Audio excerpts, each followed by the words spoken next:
दोस्तों, हर हर महादेव। राधे राधे। जय श्री कृष्ण। जय माता लक्ष्मी। दोस्तों, यह वीडियो ध्यान से देखना।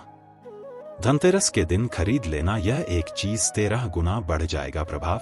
पूरे साल होगी धन की वर्षा, नहीं सताएगी गरीबी।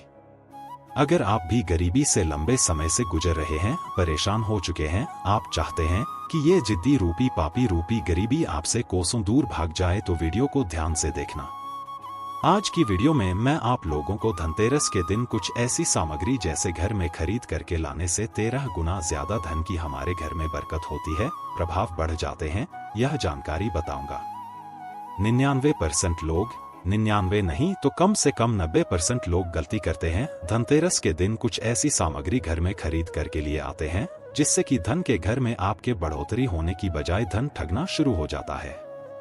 यह सामग्री धन का नाश करती है। तो इस वीडियो में मैं आप लोगों को बताऊंगा कि क्यों मानते हैं धनतेरस, आखिर क्यों मनाते हैं धनतेरस मनाने के पीछे क्या कारण है, और धनतेरस के दिन हमें कौन सी सावधानी बरतनी चाहिए। क्योंकि धनतेरस के दिन माता लक्ष्मी प्रत्येक मनुष्य के द्वार पर धन देने स्वयं जाती है, जिससे मां लक्ष्मी आपके घर में बिना हिचके, बिना किसी रुकावट के आपके घर में आ जाए। यह भी इस चैनल में जानकारी बताऊंगा। अगर आप भी माता मैं को सच्चे दिल से मानते हैं, आप चाहते हैं कि माता लक्ष्मी आपके घर में आ जाए, आपकी गरीबी को मिटा दें, तो कमेंट बॉक्स में जय माता लक्ष्मी जरूर लिखना और अपने फायदे के लिए वीडियो को ध्यान से जरूर देखना। अधूरा ज्ञान हमेशा खतरनाक साबित होता है। दर्शकों, वीडियो को ध्यान से देखा करें। एक ही वीडियो आपकी गरीबी मिटाने में बिल्कुल ही परिपूर्ण है, अर्थात यह पावरफुल साबित हो सकती है। ध्यान से सुनना। तो धन 13/2023 में कम है, तो पंचांग के अनुसार इस साल धनतेरस 10 नवंबर 2023 में है। 10 नवंबर को शुक्रवार के दिन पड़ रही है, 2023 में है। आइए जानते हैं धनतेरस क्यों मनाते हैं। तो धनतेरस मनाने के पीछे बहुत सारी पौराणिक कथाएं हैं। इसमें से मैं 2 कथाएं आप लोगों को बताऊंगा। दोस्तों, कथा सुनने से पहले कमेंट में अपनी राशि भी डाल दीजिएगा। यदि हमारे पास आपकी राशि के अनुसार कोई उपाय होगा तो वह आकर हम आपके कमेंट का रिप्लाई में बता देंगे। इससे आपको बहुत लाभ मिलेगा। माना जाता है कि भगवान धनवंतरी इस दिन समुद्र मंथन के दौरान हाथ में अमृत का कलश लेकर प्रकट हुए थे। धनवंतरी देवताओं के वैद्य है, और जो धनवंतरी है भगवान विष्णु जी के ही अवतार हैं। यह हमारे गुरु के द्वारा हमें जानकारी प्राप्त हुई थी। लेकिन यह धनवंतरी है, यह भगवान विष्णु जी के ही अवतार है, लेकिन लोगों को इनके बारे में पता नहीं होता, क्योंकि भगवान विष्णु को पालनहार कहा जाता है। धनवंतरी जी क्या है? ये वैद्य है, यह लोगों का पालन करते हैं, लोग को जो बीमारी से दूर करने का काम करते हैं। यह भगवान विष्णु के अवतार है।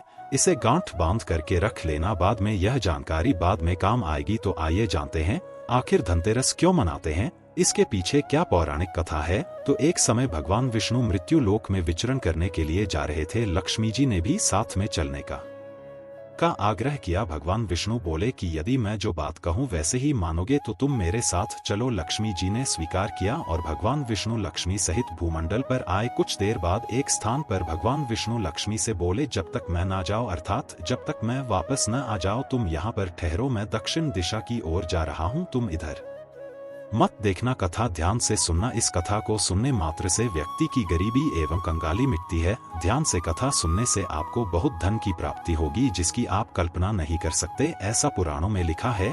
तो विष्णु जी के जाने पर लक्ष्मी जी को कौतुक उत्पन्न हुआ कि आखिर दक्षिण दिशा में क्या है जो मुझे भगवान विष्णु जी अर्थात मेरे पति मना कर रहे हैं। भगवान स्वयं दक्षिण दिशा में क्यों गए हैं? कोई रहस्य जरूर होगा। इस प्रकार के जितने सारे मन में क्वेश्चंस ये माता लक्ष्मी के उठने लगे। लक्ष्मी जी से रहा नहीं गया। जैसे ही भगवान ने राह पकड़ी, वैसे ही माँ लक्ष्मी भी पीछे पीछे चल पड़ी। कुछ ही दूर पर सरसों का खेत दिखाई दिया। वहां खूब खिला हुआ लहरा रहा था। सरसों का खेत का जो फूल था वे उधर ही चले जहां सरसों के खेत थे, जहां पर भगवान विष्णु जा रहे थे। सरसों की सुगंध से वे मुग्ध हो गई और उसके फूल तोड़ करके अपना श्रृंगार किया। और माता लक्ष्मी जो है, आगे चलिए दोस्तों का था। ध्यान से सुनना। यह जानकारी आपको कोई नहीं बताएगा, मैं आप लोगों को इसलिए बता रहा हूं कि कथा ध्यान से सुनने से गरीबी मिटती है, शास्त्रों में लिखा है। दोस्तों, आगे जब माता लक्ष्मी गई तो का खेत मिला, गन्ने का खेत मिला। लक्ष्मी जी ने 4 गन्ने लिए और रस चूसने लगी। उसी क्षण विष्णु जी आए और यह देख लक्ष्मी जी पर नाराज होकर के लक्ष्मी माता को श्राप दिया, मैंने तुम्हें इधर आने को मना किया था पर तुम ना मानी और यह किसान की चोरी का अपराध कर बैठे, अर्थात जो गन्ने थे 4 गन्ने तोड़ करके चूसने लगी। चोरी कर लिए, अब तुम उस किसान की 12 वर्ष तक सेवा करो, इसे सजा के रूप में स्वीकार करो। दोस्तों, इस प्रकार से भगवान विष्णु जी माता लक्ष्मी को श्राप दिया। ऐसा कहकर के भगवान वहीं से अंतर्ध्यान हो गए, सागर को चले गए। अब इधर की कथा को ध्यान से सुनना, इसी में छुपा है हमारे गुण भरा रहस्य। आखिर हम दीपावली क्यों मनाते हैं, धनतेरस क्यों मनाते हैं? तो लक्ष्मी किसान के घर रहने के लिए चले। वहां किसान अति दरिद्र था। जो किसान था बहुत दरिद्र था। लक्ष्मी ने किसान की पत्नी से कहा कि तुम स्नान कर पहले इसे मेरी बनाए लक्ष्मी देवी का पूजन करो, अर्थात लक्ष्मी जी का एक स्वरूप बनाकर के माता लक्ष्मी आई। फिर रसोई बनाना, तुम जो मांगोगे वह मिलेगा। इस प्रकार से माता लक्ष्मी ने किसान की पत्नी को कहा। किसान की पत्नी ने लक्ष्मी के आदेश अनुसार ही किया। पूजा का प्रभाव और लक्ष्मी की कृपा से किसान का घर दूसरे दिन अन्न धन रत्न एवं सोना आदि से भर गया और लक्ष्मी से जगमगा होने लगी, अर्थात लक्ष्मी से जगमगाने लगी। लक्ष्मी ने किसान को धन धान्य से पूर्ण कर दिया। किसान के 12 वर्ष बड़े आसानी से कट गए। 12 वर्ष के बाद लक्ष्मी जी जाने के लिए तैयार हुई। विष्णु जी लक्ष्मी जी को लेने के लिए किसान के यहाँ आए। ध्यान से सुनना। तो किसान ने, देखिए जो किसान है उसने माता लक्ष्मी को भेजने से इनकार कर दिया। लक्ष्मी भी बिना किसान की मर्जी से वहां जाने को तैयार नहीं थी, भगवान के साथ जाने को तैयार नहीं थी। तो विष्णु जी ने एक चतुराई की। विष्णु जी जिस दिन लक्ष्मी को लेने आए थे उस दिन वारुणी पर्व था। ध्यान से सुनिए, वारुणी पर्व था, इसीलिए किसान को वारुणी पर्व का महत्व समझाते हुए भगवान ने कहा कि तुम परिवार सहित गंगा में जाकर स्नान करो और इन कोडिंग को भी जल में छोड़ देना। भगवान उन्हें कुछ कौड़ी किसान को दिए, जब तक तुम नहीं लौट आओगे तब तक मैं लक्ष्मी को नहीं ले जाऊंगा। लक्ष्मी जी ने किसान को 4 कौड़ी गंगा माता को देने के लिए भेंट की। ध्यान से सुनना। तो किसान ने वैसा ही किया। वह परिवार गंगा स्नान करने के लिए चले गए। जैसे ही उसने गंगा में कौड़ी डाली वैसे ही 4 हाथ गंगा से निकले और वह कौड़ी ले ली। तब किसान को आश्चर्य हुआ कि वह तो कोई देवी है। तब किसान ने गंगा से पूछा कि हे माता, यह 4 भुजाएं किसकी है, क्योंकि उन्हें भी शंका हो रही थी। तो गंगा जी बोली, एक किसान, ये चारों हाथ में रही है। तूने जो कौड़ी भेज दी है वह किसकी दी हुई है? किसान ने कहा, मेरे घर जो स्त्री आई है उन्होंने ही दी है। इस पर गंगा जी बोले कि तुम्हारे घर में जो स्त्री आई है वह साक्षात लक्ष्मी है और जो पुरुष है वह भगवान विष्णु है। तुम लक्ष्मी को जाने मत देना, नहीं तो पुनः निधन हो जाओगे। यह सुनकर किसान घर लौटा और वहां लक्ष्मी और भगवान विष्णु को बिल्कुल ही दोनों के हाथ पैर पकड़ के बैठ गया और प्रार्थना करने लगा। किसान ने लक्ष्मी जी का आंचल पकड़कर बोला कि मैं तुम्हें जाने नहीं दूंगा। ध्यान से सुनना। और हाँ, जो व्यक्ति सच्चे मन से जय माता लक्ष्मी लिखेंगे, ऐसे व्यक्ति की यह कथा सुनते ही गरीबी मिटेगी, सभी प्रकार की मनोकामना पूर्ण होंगे। दोस्तों, तब भगवान विष्णु है, तब भगवान विष्णु ने किसान से कहा कि इन्हें कौन जाने देता है, जो माता लक्ष्मी है इसे कौन जाने देता है, पर ये जो उनका स्वभाव है चंचल आता है, कहीं ठहरती नहीं है, तो इनको जो बड़े बड़े राशि महात्मा लोग हैं, बड़े बड़े जो साधु लोग हैं, यह भी रोक नहीं पाते। इनको मेरा श्राप था, इसलिए 12 वर्ष तक तुम्हारी ये सेवा कर रहे थे। तुम्हारे 12 वर्ष तक जो सेवा की उसका समय पूरा हो चुका है। किसान हठपूर्वक बोला कि नहीं, अब मैं लक्ष्मी जी को नहीं जाने दूंगा, तुम कोई दूसरी स्त्री यहाँ से ले जाओ। जी हाँ, वहां पर किसान जी बोले कि मैं अब माता लक्ष्मी को नहीं जाने दूंगा, तुम कोई दूसरी स्त्री बिल्कुल ही यहाँ से ले जाओ, मैं उन्हें जाने नहीं दूंगा।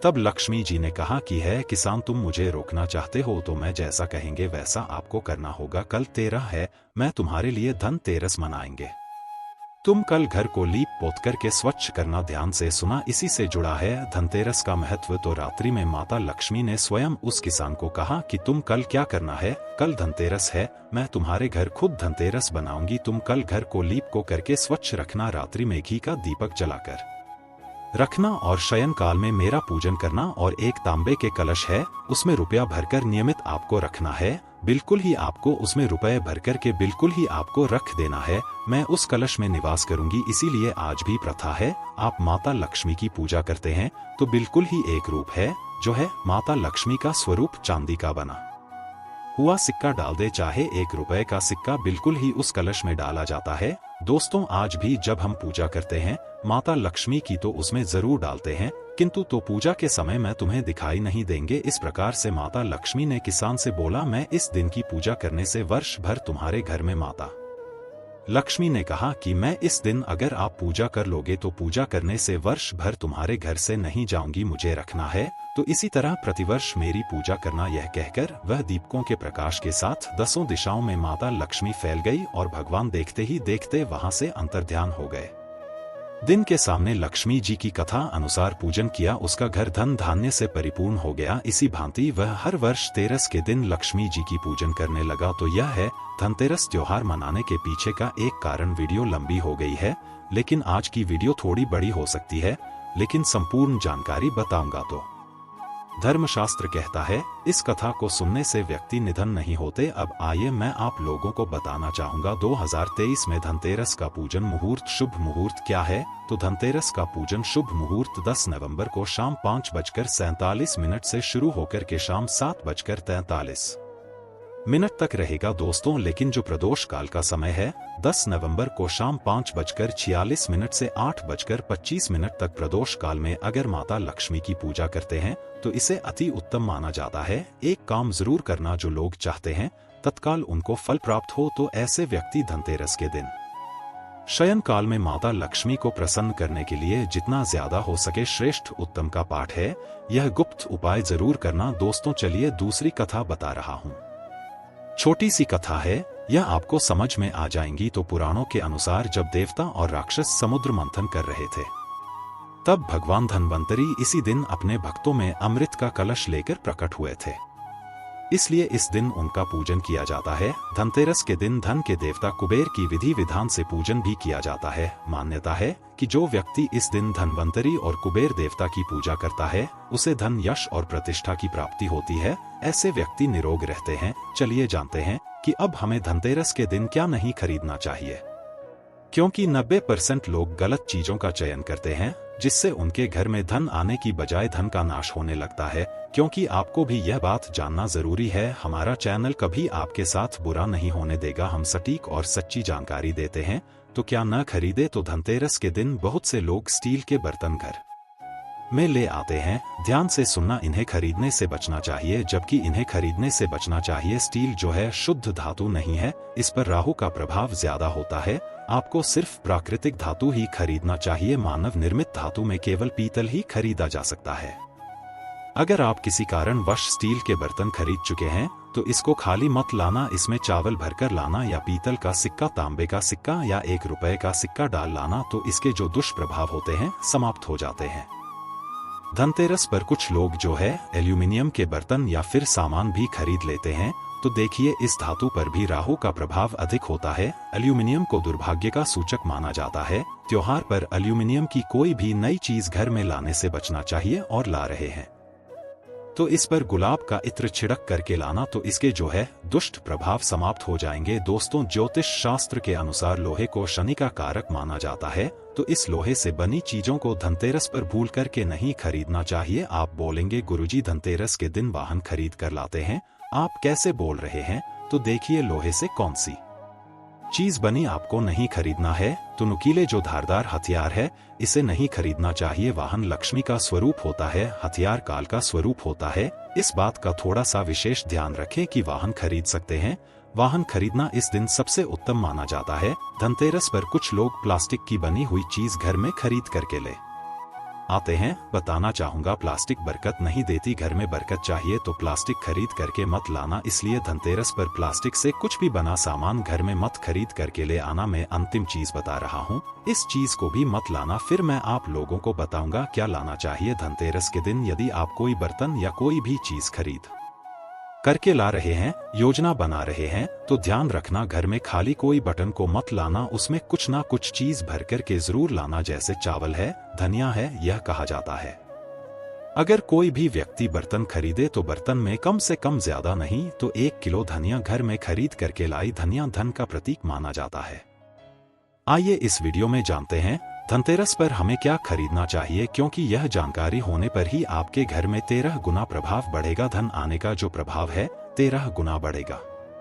कमेंट बॉक्स में फिर से प्रार्थना करूंगा, सच्चे मन से जय माता लक्ष्मी जरूर लिखना। मैं माता रानी से प्रार्थना करूंगा कि सभी प्रकार की आपकी मनोकामना माता लक्ष्मी आपकी पूर्ण करें, आपकी गरीबी को जल्दी समाप्त करें। तो क्या खरीदना चाहिए? तो पहला है सोना खरीदना चाहिए। सोना क्यों खरीदना चाहिए, इसके पीछे भी एक कारण है। मैं सारी जानकारी इसलिए सभी दर्शकों को विस्तार से बता रहा हूं। हालांकि वीडियो लंबी हो जाएगी, लेकिन आप सभी दर्शकों के जो डाउट है, जो मन में क्वेश्चन है, वो क्लियर हो जाए ताकि आप भी इन चीजों को खरीदे। तो सोना क्यों खरीदना चाहिए? तो धनतेरस पर सोना खरीदने का एक महत्व है।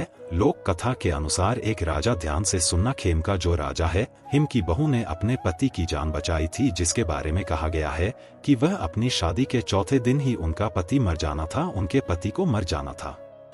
ज्योतिषों का एक कथन सत्य होने वाला था, अर्थात ज्योतिषियों ने भविष्यवाणी की कि जो राजा ही की बहू है, वह बिल्कुल ही कहा जाए तो शादी के चौथे दिन बिल्कुल उनके पति मर जाएंगे। तो उसने कुछ दिए जलाए अपने पति के प्राण बचाने के लिए। अपने घर के प्रवेश द्वार पर चांदी एवं सोने के आभूषण एवं सिक्के रखे।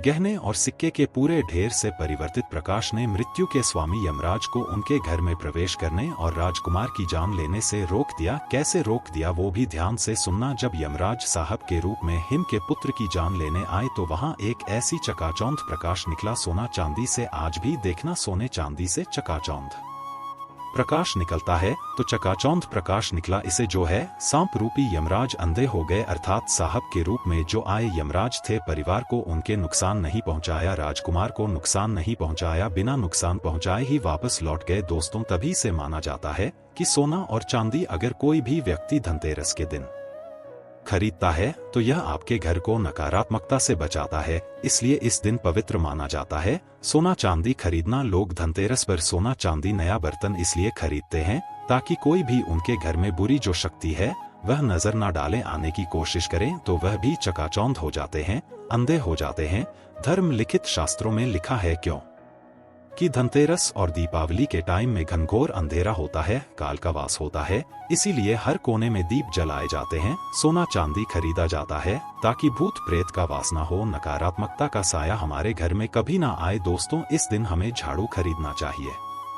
मत्स्य पुराण के अनुसार झाड़ू को माता लक्ष्मी का प्रतीक माना जाता है। वहीं वेद संहिता में झाड़ू को सुख शांति बढ़ाने और दरिद्रता हटाने वाली माना जाता है। यही नहीं, मान्यता तो यह भी है कि धनतेरस के दिन अगर घर में नई झाड़ू लाया जाए तो धन संबंधी परेशानी में राहत मिलती है, क्योंकि झाड़ू को लक्ष्मी का स्वर रूप माना जाता है। इससे घर के कभी भी मुख्य द्वार पर मत रखना, इसे घर में छुपा कर रखना चाहिए। दोस्तों, धर्म शास्त्रों के अनुसार जो व्यक्ति झाड़ू की जितनी ज्यादा केयर करता है, उसके जीवन में उतना ही ज्यादा लक्ष्मी का आशीर्वाद प्राप्त होता है। दीपावली के दिन मंदिर में झाड़ू दान करने की भी परम रहा है। कहा जाता है कि इस दिन झाड़ू का दान करने से घर में लक्ष्मी आती है। कैसे आती है वह हम आपको बताएंगे। देखिए, आपके हाथों द्वारा मंदिर में दी गई झाड़ू यदि कोई पुजारी लगाता है या कोई भी व्यक्ति मंदिर में लगाता है तो इससे आपके घर की गरीबी, दरिद्रता, रोग दोष धीरे धीरे समाप्त होते हैं। आपके घर में माता लक्ष्मी का आगमन होता है।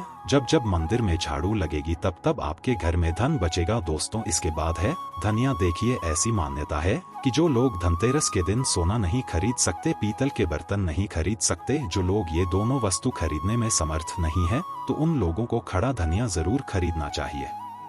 धनतेरस के दिन भगवान धन्वंतरी के चरणों में धनिया चढ़ाने की परंपरा है। ऐसा माना जाता है कि धनतेरस के दिन भगवान धन्वंतरी को, जो धन्वंतरी है, धनिया चढ़ाने से व्यक्ति की सारी बाधाएं दूर होती है। व्यक्ति जो खाट पर पड़ा व्यक्ति है, उसके हाथ से अगर छुआ करके धनिया चढ़ा दिया जाए धन्वंतरी महाराज को तो उनकी बीमारी ठीक हो जाती है, क्योंकि भगवान धन्वंतरी को जड़ी बूटियों का राजा माना जाता है, बीमारी दूर करने का राजा माना जाता है। इन्हें डॉक्टर कहते हैं, वैद्य कहते हैं। धनतेरस के दिन जो है पूजा करते समय आपको साबुत धनिया का प्रयोग जरूर करना चाहिए। धनिया के बीज को पीस करके गुड़ के साथ मिला करके एक मिश्रण बना करके नैवेद्य रूप में इसको तैयार करके देवी देवताओं को चढ़ाना चाहिए। मान्यता है कि ऐसा करने से धन का नुकसान घर में नहीं होता, धनिया को संपन्नता का प्रतीक माना जाता है। इसलिए धनतेरस को थोड़ा सा धनिया घर में खरीद करके जरूर लाना चाहिए। आपने जरूर देखा होगा भगवान कृष्ण को भी धनिये की पंजीरी का भोग लगता है और भगवान कृष्ण धन्वंतरी का ही रूप है। यह सारे रूप भगवान विष्णु के हैं और मैं आप लोगों को पिछली वाली वीडियो में भी बताया है कि धनतेरस के दिन आपको घर में इत्र लगा हुआ धनिया जरूर छिड़कना चाहिए, इससे लक्ष्मी का आकर्षण होता है। लक्ष्मी खिंची चली आती है, न चाहते हुए भी आपके घर में आना पड़ता है। धनतेरस के दिन लक्ष्मी पूजन के समय धनिया के बीज लक्ष्मी माँ को जरूर चढ़ाना चाहिए। पूजा संपन्न होने के बाद किसी बर्तन या बगीचे में इस धनिया को वोट देना चाहिए। धनिया के कुछ बीज गोमती चक्र के साथ अपनी तिजोरी में रखने चाहिए, इससे आपके घर में कभी भी धन का अभाव नहीं होता। दोस्तों, हो सके तो इस दिन कौड़ी जरूर घर में खरीद करके लाए। हम भी कौड़ियां अवश्य लाते हैं। हमारा चैनल कभी आपके साथ बुरा नहीं होने देगा। इस चैनल के साथ आप जुड़े रहे तो पीली कौड़ी इसे अति उत्तम माना जाता है। ज्यादा नहीं ला सकते हैं तो कम से कम 5 पीली कौड़ी खरीद करके लाएं और 5 पीली कौड़ी को लाल कलर के छोटे से कपड़े में बांध करके धनिया थोड़ा सा हो सके तो आप जो है सिंदूर ले लीजिए और इसे धन पेटी में रखे माता लक्ष्मी के श्री चरणों में समर्पित करके इनकी पूजा करने के बाद इसे धन पेटी में रखें। दोस्तों, इससे आपके घर में धन दौलत की बढ़ोतरी होती है। एक चीज और बताना चाहूंगा, कुछ लाएं या ना लाएं, धनिया तो ला रहे हैं, आपको गुलाब का इत्र इस दिन जरूर लाना चाहिए। गुलाब का इत्र क्यों लाना चाहिए? क्योंकि माता लक्ष्मी को गुलाब बहुत प्रिय है। गुलाब का इत्र इस दिन लाएंगे तो आपको पूरे अपने घर में गुलाब के इत्र का छिड़काव करना है। धनतेरस के दिन ऐसा माना जाता है, धनतेरस के दिन माता लक्ष्मी प्रत्येक मनुष्य के द्वार में धन वैभव लेकर के स्वयं खड़ी होती है। जिस घर में उनका स्वागत किया जाता है, उनका आदर किया जाता है, उस घर में माता लक्ष्मी बिना पूछे फिर प्रवेश कर जाती है। जो गुलाब का इत्र होता है बहुत ही सुगंधित होता है, माता लक्ष्मी को बहुत प्रिय है। जैसे आपको बहुत खीर प्रिय है, कोई आपको खीर बना करके आपके लिए रखे हैं और आपको वहां पर बुला रहे हैं तो बिल्कुल आपको जाना पड़ेगा। उसी प्रकार माता लक्ष्मी को आप जो है इत्र रखते हैं, सुगंधित इत्र का छिड़काव घर में कर देते हैं तो न चाहते हुए भी जाना पड़ता है। तो ये थी छोटी सी जानकारी। धन्यवाद।